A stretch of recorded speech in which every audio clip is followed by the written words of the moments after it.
LSU Ole Miss coming up tomorrow, as we heard from the head coaches for the last time during game week, as Lane Kiffin and Brian Kelly both speaking to the media yesterday. Kelly wrapping up his practice and then heading over to the radio show over at TJ Ribs, where him and Chris Blair sat down for an hour and did the weekly thing. Here is a couple of bites. We'll get to a couple of bites from Brian Kelly yesterday, but a lot of talk about some of the players that could be returning this week for LSU, including Omar Spates, the senior linebacker, who is set to return to action as LSU travels over to Vaught-Hemingway Stadium. He has been out with a hip flexor injury for the last 2 games, and Brian Kelly was speaking about his senior linebacker. This is number 1, Stewie, as Coach Kelly yesterday took to the podium. Thursday, we call it attention to detail. So we had details out there today. So what details would you like to talk about today? Anybody? Going what? Going once, going twice. 3 times sold. You got it. How's Omar doing? Is he y'all expect? Yeah, he'll be in the rotation. Yep, practiced well this week, and but he can't handle the volume that would be required. So we feel really good about the work what's done. So he'll be in the rotation as well. Yeah, I mean, like you said, in this case, like Omar maybe isn't full go in that regard, but like how? Well, I would say he's 100%. Okay. He's 100%. But when you're talking about player load, to go from not playing in 2 weeks and then giving him, look, it's a fast tempo offense.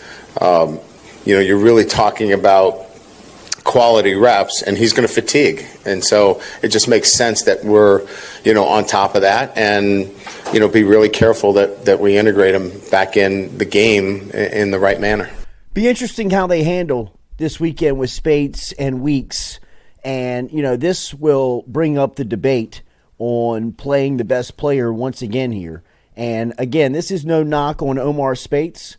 This is not anything against his style or the way he plays. But after seeing a body of work of a month of seeing inside linebacker play at LSU, is it even a debate on who the better player is at this point? And maybe we didn't see Omar Spate fully healthy. I think he was against Florida State, though, right? I mean, in that game, he was healthy to start. You could see in week 2 versus Grambling that he couldn't move. One thing that Whit Weeks can do is Whit Weeks can run. And when you can run, you can cover up a lot of mistakes. And Weeks has done that through the first 2 weeks of him cutting his teeth in college football. Guy's got 18 tackles in 2 games.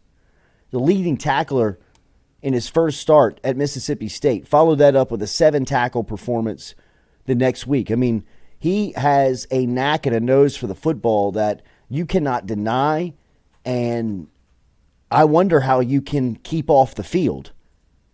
I mean, at this point, Omar Spates would have to be Devin White to unseat Whit Weeks from the position. I mean, I'm talking about a player that you're like, obviously, this is the guy that you're putting back out there because he's just that much better. It's not the case.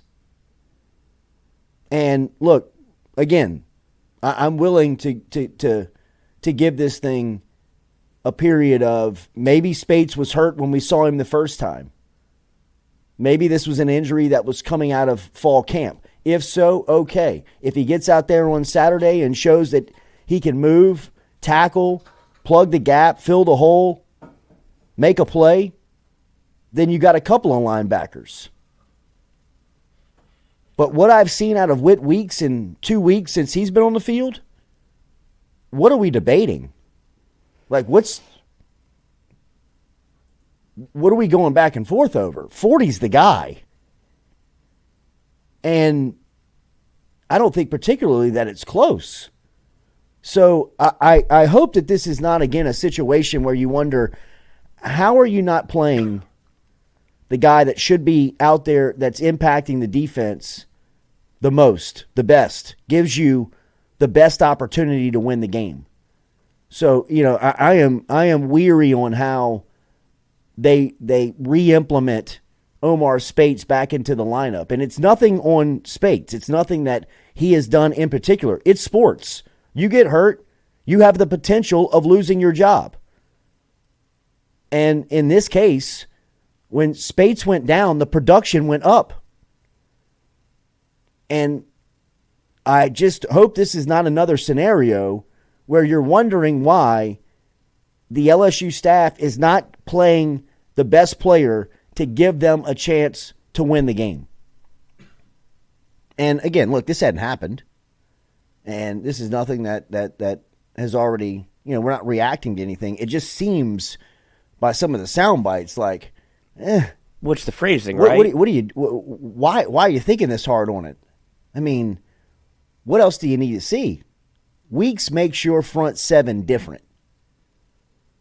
When he's in there, his ability, his speed, his aggression, his really just the knowledge of the game. I mean, you can tell he really, really understands. I mean, the way he fills the hole, the way he understands where the ball's going to be. I mean, he's got a knack for football. He has an understanding, a clear understanding at a very young age of just the game. And, again, not saying that Omar Speights does not, but the production and the defense improves. It's a different style when he's out there. And I think you have to wait and see with Omar Speights just to see if, obviously, he said he's 100%, but he's not 100% game speed, right? If he hasn't played in 2 weeks where you've seen what's happened with Mason Smith where it takes a second, and a hip flexor is no joke if he's not able to run the same way that Whit Weeks is. The only thing that, and I don't think we're doing nothing but purely speculating. It was the phrasing that said you'll see Weeks in the rotation, which leads me to believe that Omar's going to get the start, right? Speights will start, and then you'll see Weeks rotate in. But I think by the end of when the paint is dry on the canvas, you'll see the snap count be Weeks much higher than Speights. So I don't think it's going to be a glaring omission when Speights is out there. It's not going to be Whit Weeks, pan the camera to 40 on the sideline, 10 times. Sure. It'll be, I'm sure, and the way that Weeks plays, this could be a good thing for him, so you can go 100% every play because he's out there giving all he has for LSU already as a freshman where his sound bites, you can tell he loves it. He loves playing for LSU, and if you can spell a guy like that, you get his best effort every time he's on the field. Brandon Hollingsworth, I don't think that Brian Kelly would argue with you, Jordy. He is just saying that Omar would be in the rotation, which he should be. Yeah. They have already seen what Whit has done. I agree. I need to chill out. You're right. What's the reason? Marcus Stewart, reactionary Friday, pumped the brakes on Weeks. He made a lot of freshman mistakes. Relax, Jordy. Told you to save it for Sunday. I get it. I just think when comparison's sake, he's the better player. Yeah, can't hurt to have another body out there. LSU Ole Miss this weekend. Lane Kiffin yesterday was speaking a bit to the media. Do we have this bite on Kiffin from our friend Brian Holland over at Go Nation, who was tracking some of what Kiffin was saying out of Oxford? He was talking a little bit how this defense is playing, speaking of the LSU defense, in particular, one of their players in Harold Perkins. And if you remember this game last year, I mean, this was really where they found that groove for Harold Perkins, right? And I saw where Jeff Marson in the chat said that lately the show has been over discussing who should play or who should not play. Well, Jeff, I mean, I'm sorry, man. You don't have to listen to the show, but it's obvious that's what LSU football is doing still. They're still tinkering with the lineup. So we're going to talk about it. I mean, this is what this show is. If you don't like it, you ain't got to stay. You know what I mean? I mean, to be in here and be complaining all of the time about what the show is talking about, what else do you want us to talk about? It. I mean, like, the team is still tinkering with the lineup on who they're playing. What do you want us to discuss? For God's sakes. I mean, the opposing coach is saying the same thing when they're talking and looking at LSU. They're still trying to figure it out. They're still trying to find the best lineup that's giving them the best chance to win. And sometimes they don't settle, or it looks like play the right guys at the right time. You think Chris Hilton could have used a couple of snaps in week 1? You think they could have used a DB in week 1? Those are things that are going to be debated and be talked about. Just like LSU football's talking about it. And Brian Kelly, half of his press conferences is asked about who's playing, When are they going to play? Why are they not playing? Where are you going to play them? Lane Kiffin's answering questions about it. So if a show is tasked in covering LSU football, that's what they're going to talk about. I mean, if you don't like it, get the hell out. Jeff Marconi. It's always just complain. Either watch or don't. Here's Lane Kiffin talking about how they should use Harold Perkins. You don't have to watch this either. I don't know if they've talked about it, but it looks like they tried to play him like a normal backer in week 1 and play him like a boundary wheel backer, and looks like they scratched that after the Florida State game and went back to last year's plan and just put him out there and make a few calls with him, let him play. So, wish they'd put him back in there. I mean, like they can't figure it out. I mean, like the other opposing coach is saying so. I mean, like, but if you remember this game last year, it was Lane Kiffin in the post-game press conference that was like, I don't know what they're doing over there, but they're sincerely overthinking what they're doing with Harold Perkins. Just put him out there and let him go. And this is really when Harold Perkins' freshman season took off. I mean, like he became another dimension, it felt like, after they played Ole Miss. It wasn't solely because Lane Kiffin told him what to do, but I mean, afterwards he was like, what are they doing? Like, this guy. Well, he was asked specifically, right, by the sideline reporter after the game. It's like, well, what changed? Because it went from Ole Miss 17-3 to LSU drubbing Ole Miss. And he goes, well, they put 40 out there. I felt like he didn't even know who he was until he did. And he was like, well, I didn't game plan for that. And that was really when the soundbite and the maturation of the game plan turned into, we're letting him loose. And it changed a lot of games, and he was exposed in some games. But it came down to, you have an absolute stud that can wreck games like he did against Auburn, like he did against Ole Miss. I mean, down goes the list. And you found out that it doesn't – and I understand what LSU was trying to do going into this year, right? I feel like everybody does what he's talking about, like put him in the middle. It was an opportunity for Perkins to make more plays, right? Put him in the middle, put him in the action, and see how he reacts. Okay, it doesn't work. I understand that. You scrap it after week 1, and there's still – you don't want him dropping in coverage 28 times. You want him rushing the passer 28 times. But there still is some wiggle room because you want him to be a dynamic game changer because of what he did on offense in high school. You know he has ball skills. You saw it whenever against Mississippi State when he was running in coverage. So you want to see those things so he has more opportunities to change the game. But at this point, wherever LSU is still trying to figure it out, let's not make all the dishes at once in the kitchen. If you know that you make a good mac and cheese, put that thing in the oven and let it cook. And then you can put the rest of the meal together. But if you have one thing that you do well, let's do that before you worry about all the ancillary pieces around it, because you have the Mason Smith story that's still going on. You have you have Spates, and now you have Spates and Weeks. You're still trying to figure out at corner. You know that you can do one thing really well. Why don't you go ahead and put that one in? Here is Kelly speaking more about his personnel and how much it matters on defense to what guys are out there. This is number 2, Stewie. You know, each series we get a better feel for, you know, what their game plan is and see how they want to attack us. And then, you know, we'll make our adjustments relative to the personnel that we want in the game. If it becomes much more of a spread game where they want to try to get us out of the box, you know, we'll make what we consider to be the appropriate personnel adjustments. Playing different players. Yeah, I mean, the defense, it is kind of personnel driven, right? He does have a great soundbite, I thought, on Mason Smith.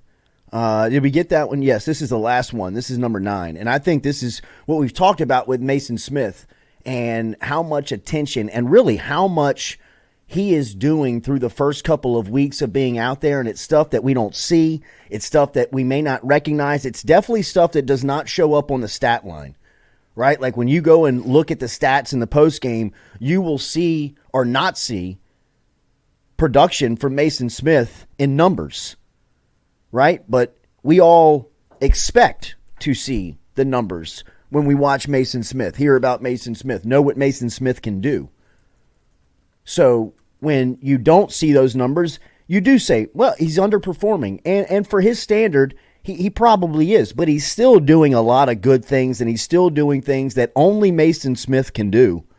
And that is taking on double teams, gobbling up multiple players so guys behind him, guys next to him can really can really eat. Here is Brian Kelly speaking about Mason Smith and just kind of his getting back into form during a season. Well, I think he's played like 13 college games, and I don't want to sound like he's not playing well, because he is. He's doing a lot of things for us. He played a lot of the nose for us earlier in the season, so he's two-gapping in the nose. It's a dirty job, and he was playing a lot of 3 and 5 technique as his freshman year. And in that 3 and 5 technique, he had a lot of opportunities to make big plays. He's not getting as many opportunities to make the kind of impact that he did as a true freshman. And he's only played in about 13 college games. So I think that we got to have a little patience, but he's doing some of the dirty work. I mean, if you really look at what he's doing, he's freeing up our linebackers. He's doing the work that he's asked to do. I think maybe we need to be a little bit more creative with him and maximize some of the things that he can do for us. And I think maybe we'll start to see that as we move through the season. And that's what you get from Mason Smith here in coming off that injury, right? I mean, you're getting somebody who's trying to play himself back into shape and really get himself back into a mode, into a mindset of being that guy. I mean, really, when you put it in numbers, you knew that you were limited in what you've seen from him up to this point. 13 games? That's all he's played in college football. I mean, it's crazy to think that that's the body of work. Remember Michael Brockers? I mean, what did Brockers played 18 games at LSU? I mean, that was always kind of like the argument of a redshirt freshman, right? Like if you're going to redshirt a guy like Brockers, like there's no point in it. Trey Turner was another one. How many games did you get out of Trey Turner? I think you got under like 20 games out of Turner. You decided to redshirt him his freshman year. He was probably one of the better guys. You probably should have cut his teeth and just gotten some, late third quarter, fourth quarter reps out of him in some blowout games, but just thrown him out there. In the totally different argument, Terrence Tolliver is a guy that you probably should have redshirted. He was on a team that featured Demetrius Byrd, Early Doucette, Brandon LaFell, wide receivers that could play and played all of them in the league. Outside of Bird because of the car accident. But think about if Terrence Tolliver would have been on the 2011 team. Oof. Rather than him being a senior on the 2010 team after he wasn't redshirted. Right? I mean, like there's different scenarios and examples that you can give in both instances. But a guy like Mason Smith, who only has 13 games after an injury, or who was the example that we were just talking about? A guy that shouldn't have redshirted? Tolliver? I mean, the guys like that, but the guy on the current team that you might as well just throw him out there when you know that, look, he may not be fully developed now, but 2 years from now he's going to be a pro. So you're not going to be able to, make that Brian Thomas. Why would you redshirt Brian Thomas? I mean, what did he have, 11 catches his freshman year? Something close to that. I even think he had something, like his numbers weren't as glaring last year. But by the time he gets to year 3, it's going to be tough to hang on to him because he's going to be nearly fully matured. He's going to be 3 years in the weight room, 3 years in the nutrition center, 3 years in going up against high-level D1 DBs, and he might be one of the best players in the country. And a month into his third year, he is. Yeah, 28 catches his freshman year. How many did he have last year? 31. So, I mean, he's got 60 catches in 2 years. He's going to have that he's already at 25. He might have 60 by the time they get to mid-October. He already beat his freshman year total. He already beat his personal record for touchdowns, 5. He had 5 last year. He's got 5 already this year. And Malik's already doubled his from last year. Probably going to triple it. I would hope so.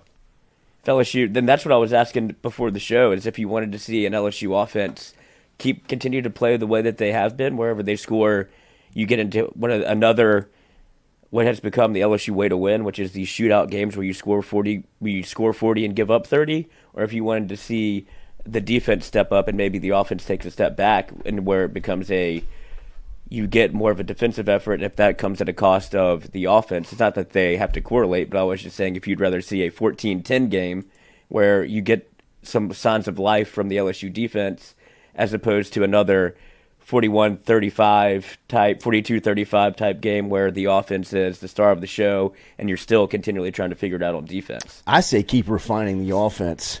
And there's no reason it can't be both. And keep getting better every week offensively. I mean, I think that LSU potentially could have a 1-2-3 offense in the country when it's all said and done. I think they're that good. Yeah, they're first in the SEC in nearly everything. Everything, right? I mean, and only getting better. Absolutely. So, I mean, I would not sacrifice. I just think that LSU is going to have to win like they won last weekend every week. Yeah, 34-31, 41-38. 38-32. I mean, it's going to be shootouts every week. Your defense is going to have to give you, 2 stops a half. I think you can get that against Ole Miss. You'll also give up some big plays. You saw how the Alabama game started with Ole Miss. Like, Lane will find some ways to exploit you early on. His first 15 are as good as they come in the country. But after that, it feels like both teams settle in. Alabama just bowed their neck and started playing bully ball with Ole Miss, and they didn't have the horses to run with them. The offensive line on Ole Miss is not very good, and that's why we're having the conversation about Harold Perkins. Their left tackle and right tackle got beat consistently against Alabama, and you have a guy like Harold Perkins that can come off the edge and change the game. If you're LSU, you just need to worry about forcing pressure. Jackson Dart will step up and run, but if you have somebody a la Whit Weeks, or if it's Spates, somebody in the middle that when that pressure comes and if they over pursue, you have somebody there that's there to clean up the mess, where Jackson Dart can't step up and run and go for, like KJ Jefferson did, take off for 15, 20 yards at a time, or shrug people off and make a throw downfield and extend a play that goes for a touchdown. That's what you have to eliminate the big plays. And LSU keeps everything in front of them. I think they'll be fine because they've gotten into the red zone, and while teams have scored every time they've been in the red zone against LSU, they're holding a lot of teams to field goals as opposed to touchdowns. If you do that with this LSU offense, there's your recipe for success. Yeah. Thanks for tuning in to our premium LSU content right here on YouTube. If you want more of it, subscribe below.